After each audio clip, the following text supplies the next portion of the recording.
Hey, welcome to my journey and welcome to another Taste of Home series collab. So what I'm doing this month is a Butternut Squash Supreme, and it is out of the 2003 Taste of Home Annual.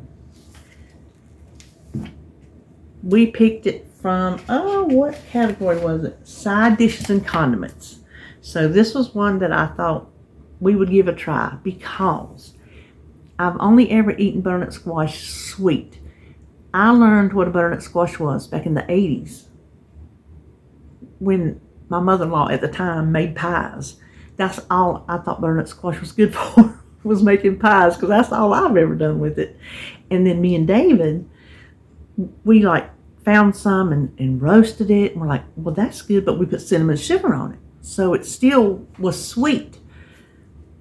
This is a savory preparation, and so I really wasn't sure what to expect, but I wanted to try it and see if maybe we could find another way that we like to eat it. So that's what we have today, Butternut Squash Supreme.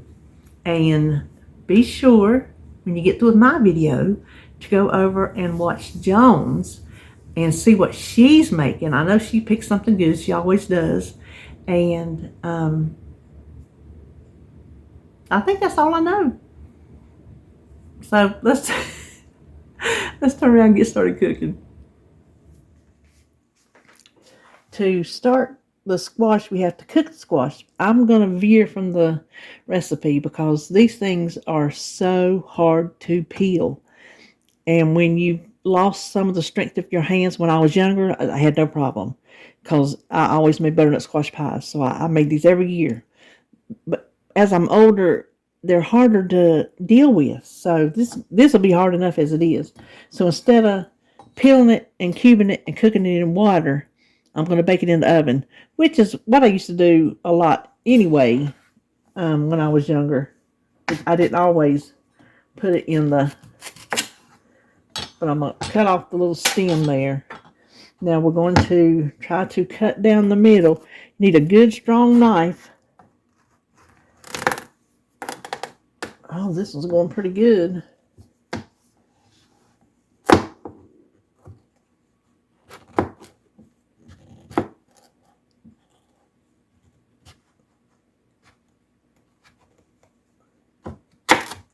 Oh, looky there. That was easy. This one was being very cooperative. And we're just going to scoop these seeds out. Just get you a big old spoon.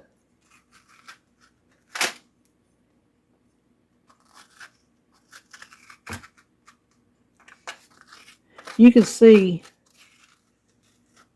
like, the stringy part. If you get most of that, you're good. Let me set that aside a minute.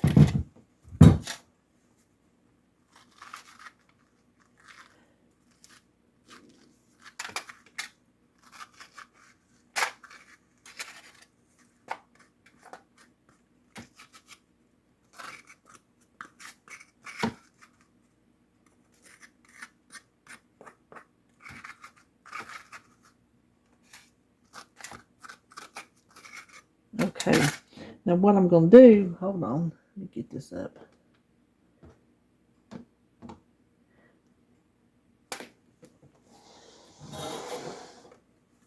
I have a sheet that I've covered with fall, obviously, and I sprayed it because I don't want it sticking. What I like to do, this is how I do it. You can, add water or not add water.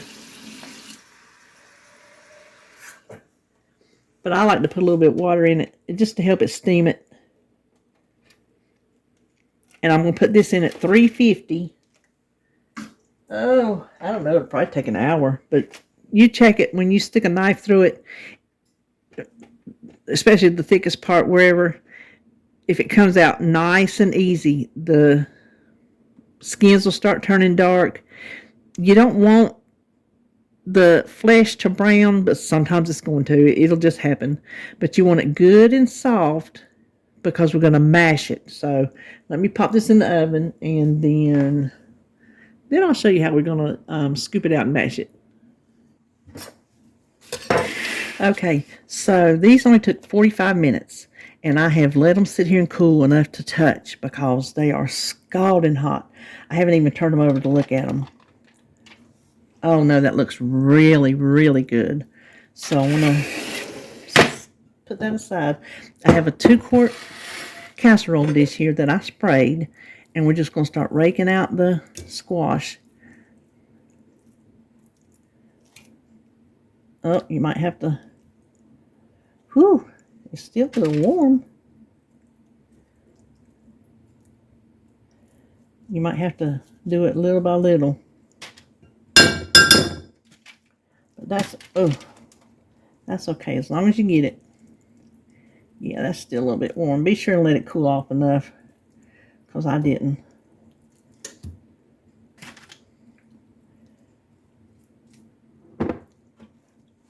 Okay, I got that. Now we're just going to mash it. This is another reason why I like to do it in the oven, because you don't have as much water. It's hard to get it to drain completely.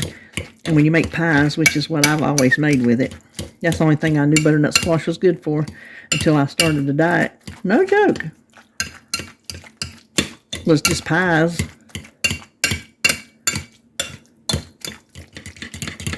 Okay. Hang tight. Let me get the other ingredients. Now we're going to set our squash aside. We need 2 eggs. I'm going to beat those just a little bit. Oh, I've lost my milk. Hold on.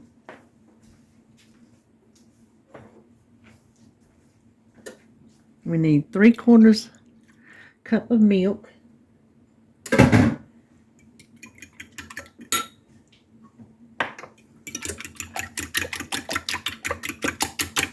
She lists amounts of salt and pepper, but I'm just going to, it was like I think a teaspoon of salt.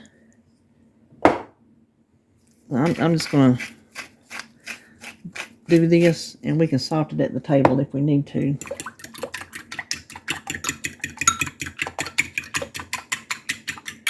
Okay. I'll go ahead and pour that in.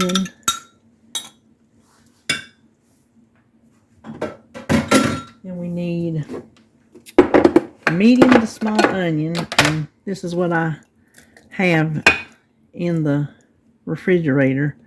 So, you know what I tell you, onion to taste. And then I will weigh this. Let's go ahead and stir that egg mixture in. Get it blended with that squash really good.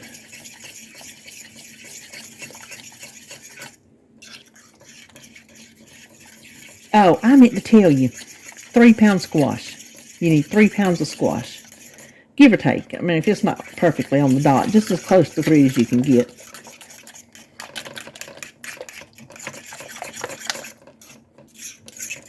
Okay, we're going to tear that out because we need 4 ounces of cheese, shredded cheddar cheese. And instead of messing up a bowl, I'm just going to weigh it straight in the dish.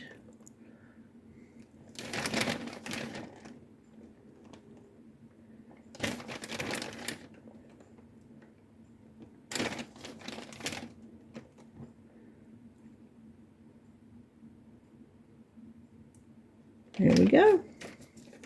Here's our 4 ounces. We can move that.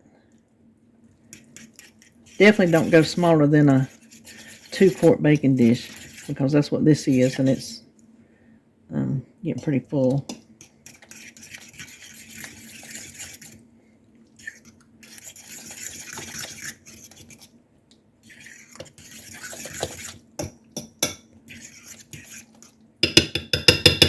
Okay. Then we need a 1/2 cup of Ritz cracker crumbs.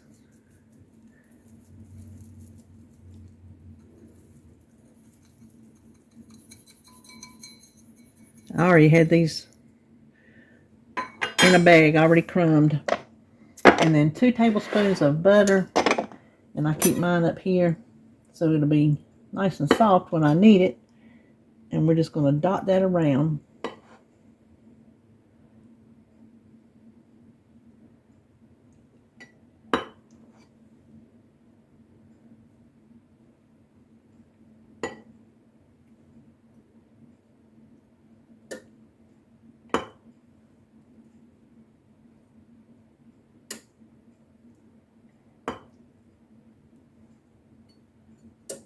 Okay, this will go in 350-degree oven, so I just left it on from when I cooked the squash for 40 to 50 minutes, it said, until a knife inserted in the center comes out clean.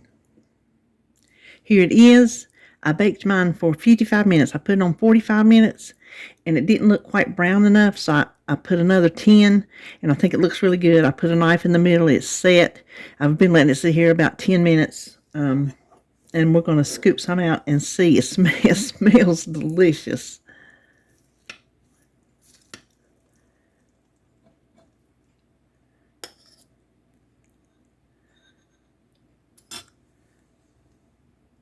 There you go.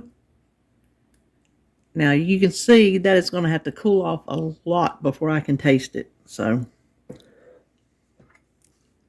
well, I gotta say, I'm pleasantly surprised. I've only ever eaten squash sweet ways. I've never had savory butternut squash. So I wasn't really sure what to expect, but it's actually good. So, there's a lot. If you don't need this much, I would say get 1 to 1.5 pounds butternut squash and cut the recipe in half, because this makes way more than 2 people need. But I've never made the recipe before, so I wasn't really sure. So if you have a family, this recipe would be good. Just a couple of you, I'd cut it in half. I would. So there you have it. There is our Taste of Home. What was it called? Butternut Squash Supreme. I think that was it. So I hope you enjoyed this video. Be sure and go over, check out Joan's video, see what she has for us this month. And we have a surprise for you. We're going to do another one in a couple weeks. So stay tuned for that one. And I hope you enjoyed this video. I will see you on my next one.